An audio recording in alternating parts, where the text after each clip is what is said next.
हाँ बच्चों, K. N.. Maurya classes में आप लोगों का स्वागत है। आज हम लोग क्लास 10th में ह्यूमन जेनेटिक्स मानव आनुवंशिकी के बारे में पढ़ेंगे।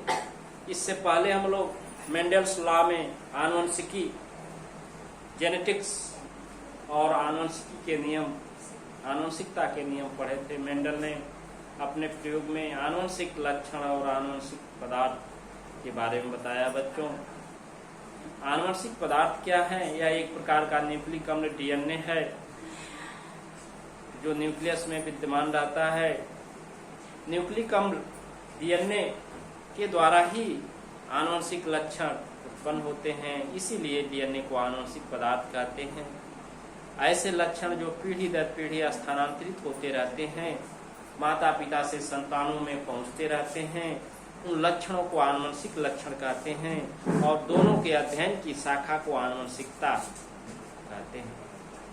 लेकिन बेटसन नामक वैज्ञानिक ने आनुवंशिकी, जेनेटिक शब्द को दिया लार्जेस्ट ब्रांच ऑफ बायोलॉजी।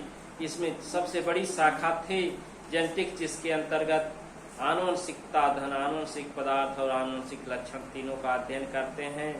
तो आनुवंशिक पदार्थ, आनुवंशिक लक्षण, ऐसे पदार्थ जो आनुवंशिक लक्षणों को उत्पन्न करते हैं, ऐसे लक्षण जो माता पिता से संतानों में पहुंचते रहते हैं, आनुवंशिक लक्षण कहलाते हैं और दोनों के अध्ययन की शाखा को आनुवंशिकता कहते हैं। जबकि आनुवंशिकता और आनुवंशिक पदार्थ और आनुवंशिक लक्षण तीनों के अध्ययन की शाखा को आनुवंशिकी कहते हैं। बच्चों, जिस तरह से मेंडल ने अपने एक्सपेरिमेंट किए और नियम दिए, तो आनुवंशिकी के नियम मनुष्य पर भी लागू होते हैं। ये चीज हम लोग ह्यूमन जेनेटिक्स, मानव आनुवंशिकी में पढ़ेंगे। चलिए, मानव आनुवंशिकी, ह्यूमन जेनेटिक्स। बच्चों, आनुवंशिकी शब्द को बेटसन नामक वैज्ञानिक ने दिया था। बेटसन, आनुवंशिकी ऐसी शाखा है जो आनुवंशिकता, आनुवंशिक पदार्थ और आनुवंशिक लक्षण तीनों का अध्ययन कराती है।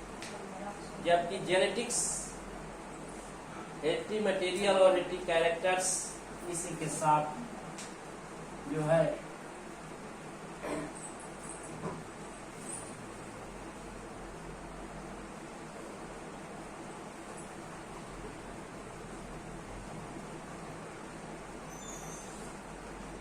आनुवंशिकता,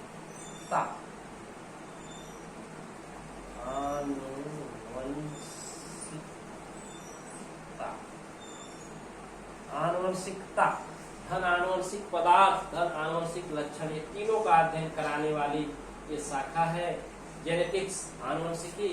और फादर ऑफ जेनेटिक्स जी.जे. मेंडल। आनुवंशिकता के पिता और आनुवंशिकी के पिता एक ही हैं, जी.जे. मेंडल। ग्रेकर जॉन मेंडल, जो ऑस्ट्रिया देश के रहने वाले थे, ब्रून नामक शहर में ईसाई मत के पादरी या साधु थे। मेंडल ने अपने जीवन काल में एक्सपेरिमेंट्स किए, नियम दिए, लेकिन वैज्ञानिकों ने उस पर ध्यान नहीं दिया और उनको शाक लगा और शाक सदमे से मर गए। बाद में जीव वैज्ञानिकों ने उसके नियम को पुनः विचार किया, देखा, सत्य पाया, इसलिए उनके नाम पर ही मेंडल्स लॉ दिए। उसी तरह से मेंडल्स लॉ जो भी जंतुओं और पौधों पर था, वो मनुष्य पर भी लागू होता है। उसको ह्यूमन जेनेटिक्स, मानव आनुवंशिकी के अंतर्गत, मानव आनुवंशिकी एक ऐसी शाखा है बच्चों जिसके अंतर्गत father of human genetics, father of genetics तो जी.जे. मेंडल है, लेकिन father of human genetics sir Francis Galton है।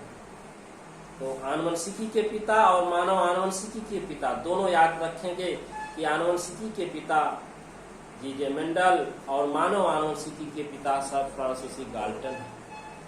तो मानव आनुवंशिकी क्या है? ब्रांच ऑफ बायोलॉजी है, फिर dealing the study of human heredity characters, generation to generation and related heredity disorders. मनुष्य में आनुवंशिक लक्षणों की वंशागत और आनुवंशिकता से जुड़े जन्मजात विकारों के अध्ययन कराने वाली शाखा को ही मानव आनुवंशिकी के नाम से जाना जाता है। मनुष्य में आनुवंशिक लक्षणों की वंशागत और आनुवंशिकता से जुड़े जन्मजात विकारों के अध्ययन की शाखा को मानव आनुवंशिकी ह्यूमन जेनेटिक्स कहते हैं। Father of human genetics sir Francis Galton है और जेनेटिक्स के पिता जी.जे. मेंडल है। सर फ्रांसिस गाल्टन ने ही मानव आनुवंशिकी की नींव डाली, इसीलिए इनको फादर ऑफ ह्यूमन जेनेटिक्स मानव आनुवंशिकी के पिता कहते हैं। इनके अनुसार अकॉर्डिंग टू दिस मेंडल के आनुवंशिकी के नियम मनुष्य पर भी लागू होते हैं, लेकिन प्रयोगों द्वारा तथ्यों को कलेक्ट करना, आनुवंशिक लक्षणों को पीढ़ी दर पीढ़ी पहुंचने का रिकॉर्ड रखना मनुष्य में संभव नहीं है। तो इसके अध्ययन के लिए उन्होंने 2 तरह के बिंदुओं को आधार बनाया। पहला विशेष आनुवंशिक लक्षणों वाले कुटुंबों की वंशावलियों का अध्ययन और दूसरा identification of attic characters by study of twins, जुड़वा बच्चों के अध्ययन से आनुवंशिक लक्षणों की पहचान करना। जुड़वा ट्विन के अध्ययन तो बच्चों अभी जुड़वा के बारे में बताएंगे। ये 2 आधार हैं। सर फ्रांसिस गाल्टन ने ही मानव आनुवंशिकी की नींव डाली। अकॉर्डिंग टू दिस इनके अनुसार मेंडल के आनुवंशिक नियम मानव पर लागू होते हैं, लेकिन मानव के आनुवंशिक लक्षणों का पीढ़ी दर पीढ़ी अध्ययन करना तथा उसका रिकॉर्ड रखना संभव नहीं है। इसीलिए गाल्टन ने मानव में आनुवंशिक लक्षणों के अध्ययन की 2 विधियां दी, 2 टेक्निक दी, 2 मेथड्स दिए, जिसमें पहला है विशेष आनुवंशिक लक्षणों वाले कुटुंबों की वंशावलियों का अध्ययन। जैसे बहुत से फैमिलीज हैं जिसमें आनुवंशिक लक्षण हैं, लेकिन उसमें इसे स्पेशलाइज विशेष हेटिक कैरेक्टर वाले जो कुल फैमिलीज हैं, कुटुंब हैं, उनका अध्ययन कर लेने से पूरे कुटुंबों का अध्ययन हो जाता है, जिससे पता चलता है। जैसे हीमोफीलिया है, बड़ांता है, ये डिसऑर्डर्स हैं, स्किन कलर है, टॉलनेस है, डॉपनेस है, अध्ययन कर लिया गया तो लंबे मनुष्यों, बौने मनुष्यों और स्किन कलर, पूरे काले स्किन मिलेनियम के वंशागत का अध्ययन हो जाता है। दूसरा आइडेंटिफिकेशन ऑफ हेटिक characters by study of twin, जुड़वा बच्चों के जुड़वा ट्विंस के आधार पर आनुवंशिक लक्षणों की पहचान करना। बच्चों ट्विंस क्या हैं? जब एक साथ 2 बच्चे उत्पन्न होते हैं इसको ट्विंस कहते हैं। ट्विन कहते हैं जुड़वा ट्विन, आइडेंटिकल एक समान ट्विन और नॉन आइडेंटिकल असमान ट्विन। जब देखने में दोनों बच्चे जीव एक समान होते हैं तो उसको आइडेंटिकल ट्विन कहते हैं, और जब देखने में दोनों ट्विन अलग अलग रंग रूप चेहरे के होते हैं, उनमें भिन्नता होती है, तो उसको नॉन आइडेंटिकल ट्विन कहते हैं, असमान जुड़वा कहते हैं।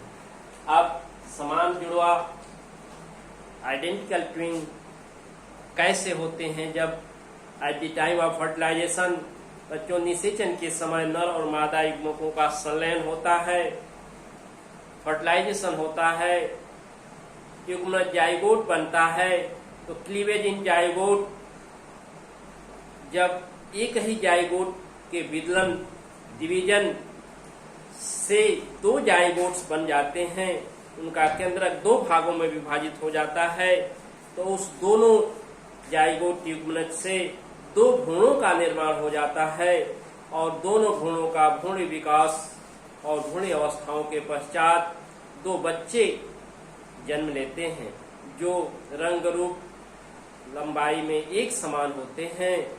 इसको आइडेंटिकल ट्विन के नाम से जाना जाता है। लेकिन नॉन आइडेंटिकल ट्विन बच्चों, जब बच्चे दोनों बच्चों में काफी डिफरेंसेस, भिन्नता पाई जाती है, लक्षण जब ट्विन्स में काफी असमानता पाई जाती है तो उसको नॉन आइडेंटिकल ट्विन्स कहते हैं।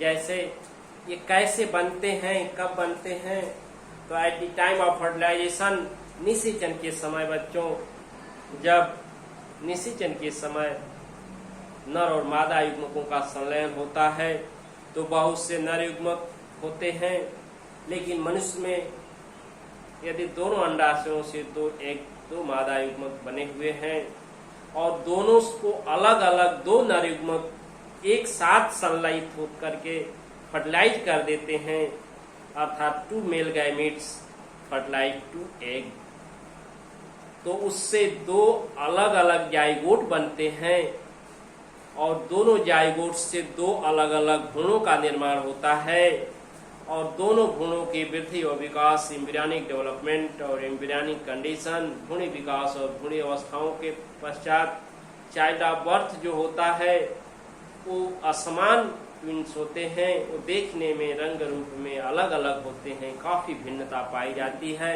इस तरह से इसको नॉन आइडेंटिकल ट्विंस कहते हैं।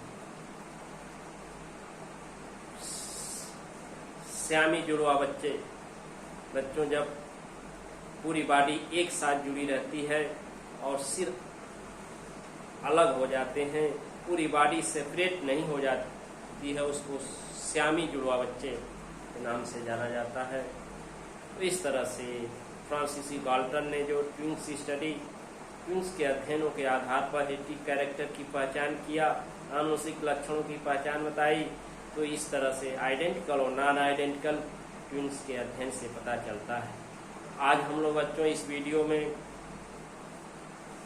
ह्यूमन जेनेटिक्स के बारे में अध्ययन किया गया। इससे पहले सेक्स डिटर्मिनेशन इन मैन आपको बताया गया है, Mendel's law, first law, second law, third law, law of dominance, law of segregation and law of independent assortment, जिसको डाई हाइब्रिड क्रॉस, द्विसंकर संकरण के नाम से जाना जाता है। ये इंपॉर्टेंट टॉपिक है इस लेसन के और लॉन्ग क्वेश्चन में पूछे जाते हैं। इसके बाद हम लोग अगले वीडियो में, अब यहीं ये समाप्त होता है जेनेटिक्स। अगले वीडियो में ओरिजिन ऑफ लाइफ, जीवन की उत्पत्ति के बारे में अध्ययन किया जाएगा। वीडियो को पूर्ण रूप से देखें, अच्छे से देखें, नोट्स तैयार करें और अपने टेस्ट की तैयारी करिए। अगले संडे को आपका टेस्ट पुनः होगा। टेस्ट में सभी बच्चे भाग लें और प्लेलिस्ट से पीछे की वीडियो देखकर उनका रिवीजन कर डालें। Thank you.